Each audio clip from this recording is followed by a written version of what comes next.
क्योंकि ग्रामीण में रेरा लागू नहीं है।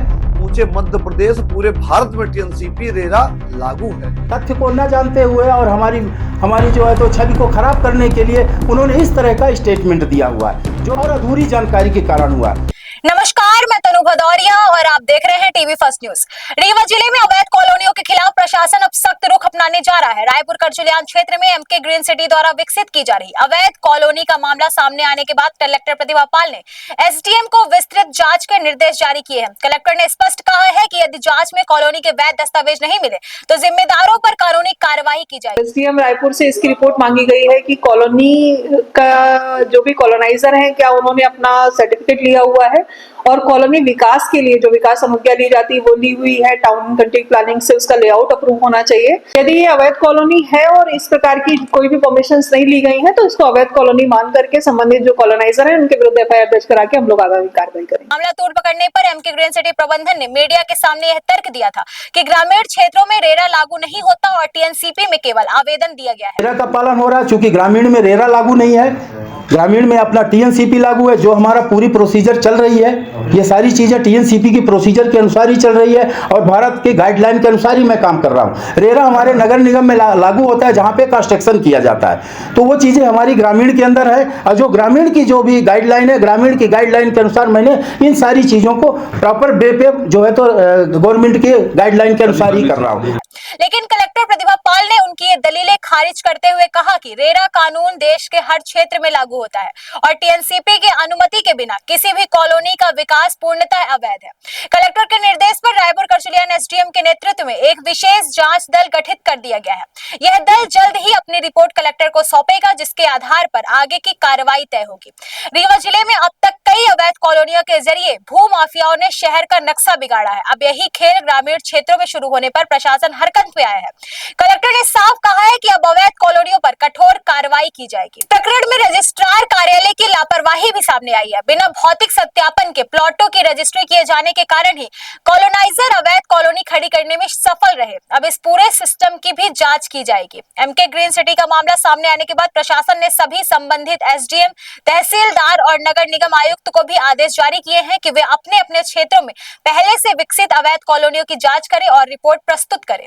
कलेक्टर प्रतिभा पाल ने कहा, रीवा में अब एमके ग्रीन सिटी की नहीं चलेगी मनमानी, कानूनी कार्रवाई के लिए पूरी तैयारी। ये विषय अभी संज्ञान में आया है। एसडीएम रायपुर से इसकी रिपोर्ट मांगी गई है कि कॉलोनी का जो भी कॉलोनाइजर है क्या उन्होंने अपना सर्टिफिकेट लिया हुआ है और कॉलोनी विकास के लिए जो विकास अनुज्ञा ली जाती है वो ली हुई है। टाउन कंट्री प्लानिंग से उसका लेआउट अप्रूव होना चाहिए।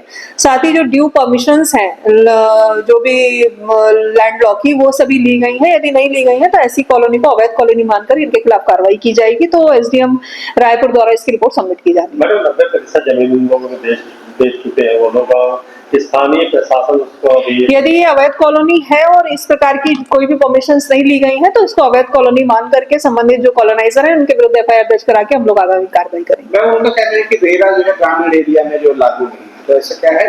क्या इन्होंने विकास अनुज्ञा ली हुई है या अन्य परमिशंस ली हुई है, ये हम लोगों को भी एक बार परीक्षण करने की आवश्यकता है। भाई हमारे यहाँ तो भूखंडों पे किसी प्रकार की रोक नहीं है जब तक सक्षम न्यायालय उस पे स्टे वगैरह या कलेक्टर उस पे आपत्ति ना दर्ज करे जब तक हमें रोकने का अधिकार नहीं है। आप क्या ये बताया जाता है कि उनका टीएनसीपी है जो कि कॉलोनी डेवलप कर रहे हैं, रेरा की अनुमति है, ये सब क्या आप लोगों को जानकारी लेने का अधिकार है? क्या नहीं, हमें अधिकार नहीं है। जैसे एग्रीकल्चर लैंड है तो उसको रहायशी कैसे वो आवासीय में डाइवर्सन करा लेते हैं, गैर कृषि भूमि में करा लेते हैं, कृषि भूमि से गैर कृषि भूमि में वो परिवर्तित करा लेते हैं। इसके बाद में छोटे छोटे टुकड़े करके बेचते हैं। तो जैसे ये जमीन अब कर रहे तो आप केवल पंजीयन करना का पंजीयन का काम है। हाँ, हमें टाइटल देखने का अधिकार नहीं है, हमें पंजीयन करना का। तो क्या आप स्पॉट परीक्षण करते हैं, वहाँ जाते हैं क्या आप? तब वो उसमें जब कहीं लिखा होता है कि भाई मकान है, नींव भरी है या डाउटफुल हो तो उस जगह हम स्पॉट संपत्ति का स्पॉट करते हैं। पंजीयन का नियम क्या है कि स्पॉट पे जाके आपको पंजीयन कर मतलब देखना, निरीक्षण करना? हाँ, पंचनामा बनाया जाता है 2 गवाहों के समक्ष। मौके पे जो रहता है क्रेता विक्रेता को बुलाया जाता है और अपने स्पॉट पे लिखित पंचनामा तैयार किया जैसे जाता है। अधिकांश रजिस्ट्रियां देखी जाती है कि यहीं बैठ के हो जाती हैं, दोनों पक्ष आ जाते हैं, रजिस्ट्री हो जाती है।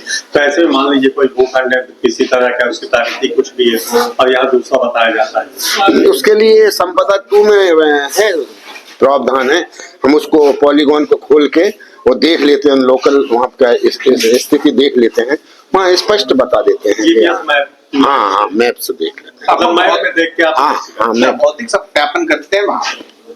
नहीं, वो तो नक्शे में तो स्पष्ट दिखता है ना, उसमें कोई किसी प्रकार का रद्द-बदल कोई कर ही नहीं सकता। जैसे रीवा शहरी क्षेत्र का पूरा स्ट्रक्चर बदल दिया, जो इनका एक ग्रीन प्रोजेक्ट था, तो वो अब तो शायद मुमकिन नहीं है। तो क्या भौतिक सत्य उसमें वो भी दिखता है कि ये कहाँ अवैध बना रहे हैं, अवैध बिक्री हो? नहीं, वेद अवैध का तो हमारे पास कुछ ऐसा नहीं रहता है, केवल आप यहाँ बैठ के पंजीयन करने का रहता क्या नाम है आपका? है। मेरा नाम महेश पवार है, मैं सीनियर सब रजिस्ट्रार हूँ। देखिए, समूचे रीवा जिले में भूमाफियों का बड़ा बोलबाला है। रीवा चाहे शहरी क्षेत्र हो चाहे ग्रामीण क्षेत्र हो, लगातार विगत कई वर्षों से रीवा शहर के विकास के लिए जिस प्रकार सरकार प्रतिबद्ध है, उसी प्रकार हम लोग भी आप और हम सभी प्रतिबद्ध हैं और प्रयासरत हैं कि रीवा बेहतर होना चाहिए। और रीवा में टीएनसीपी ही नहीं, समूचे मध्य प्रदेश, पूरे भारत में टीएनसीपी रेरा लागू है। इसलिए रेरा अधिनियम 2016 लागू है। और रेरा का मतलब होता है कि जो सपनों का आप घर दिखा रहे हैं, रेरा में पंजीयन होता है कि रीवा में जो पंजीकृत व्यक्ति हैं वो कागज एक बार दिखा दे। अभी आप बता रहे हैं कि किसी एमके ग्रीन के जो डायरेक्टर हैं, जो मालिक हैं, उन्होंने एक सफाई दी है। सफाई में उन्होंने कहा कि लागू नहीं है। कैसे लागू नहीं है? टीएनसीपी की दूसरी बात उन्होंने कही, मैंने वीडियो भी सुनी है कि टीएनसीपी की मैंने प्रोसेस किया है। आप प्रोसेस करने के बाद सेल आउट करिए ना, प्रोसेस की परमिशन क्या आपके पास है? टीएनसीपी के जो मापदंड है, टीएनसीपी के यहाँ आपके यहाँ नक्शा बन के जाता है, खसरा लग के जाता है और टीएनसीपी के अधिकारी उसको चेक करते हैं, देखते हैं और देखने के बाद ये मानते हैं कि टीएनसीपी के जो रेगुलेशन है, जो मापदंड है, वो फुलफिल हो रहे हैं कि नहीं हो रहे। क्या एमके ग्रीन के द्वारा जो प्रोसेस किया गया है और बेचा जा रहा है, क्या वो नियमता है? आपको प्रोसेस आवेदन करने के बाद ही आप अप्रूवल मान लेते हैं। रीवा में कम से कम सैकड़ों ऐसे व्यक्ति हैं जिन्होंने प्रोसेस किया है। रीवा शहर के कोर्ट परिसर के सामने एक गुप्ता जी की जमीन है जो मध्य प्रदेश सरकार ने उनको बदले में दी है। मध्य प्रदेश सरकार ने देने के बाद उन्होंने टीएनसीपी के लिए प्रोसेस की थी। मैंने ही शिकायत की थी कि साहब बिना टीएनसीपी के आप खंड खंड में बेच नहीं सकते। उन्होंने प्रोसेस किया है, उनकी प्रोसेस लंबित है और यहां तक कि उन्होंने सुधार के लिए भी प्रक्रिया है। तो रीवा में सैकड़ों लोगों ने टीएनसीपी के प्रोसेस किया है, तो क्या बेच देंगे? क्या रीवा शहर को जमीन बेच देंगे? ग्रामीण क्षेत्र को बेच देंगे? जहां भी 2 एकड़ 1 एकड़ से ऊपर आपने प्लाटिंग करके एक भूमस्वामी की जमीन विक्रय कर रहे हैं, आप एक पंजीयन करा रहे हैं, रजिस्ट्रेशन कराए हैं और एक फर्म बना के बेच रहे हैं। आपने फर्म बना के बेच रहे हैं, तो जो यदि आप फर्म बना के बेच रहे हैं और आप वहां पर प्लाट काट रहे हैं, तो आपको टीएनसीपी के दायरे में आप आते हैं, आप रेरा अधिनियम के दायरे में आते हैं। इसलिए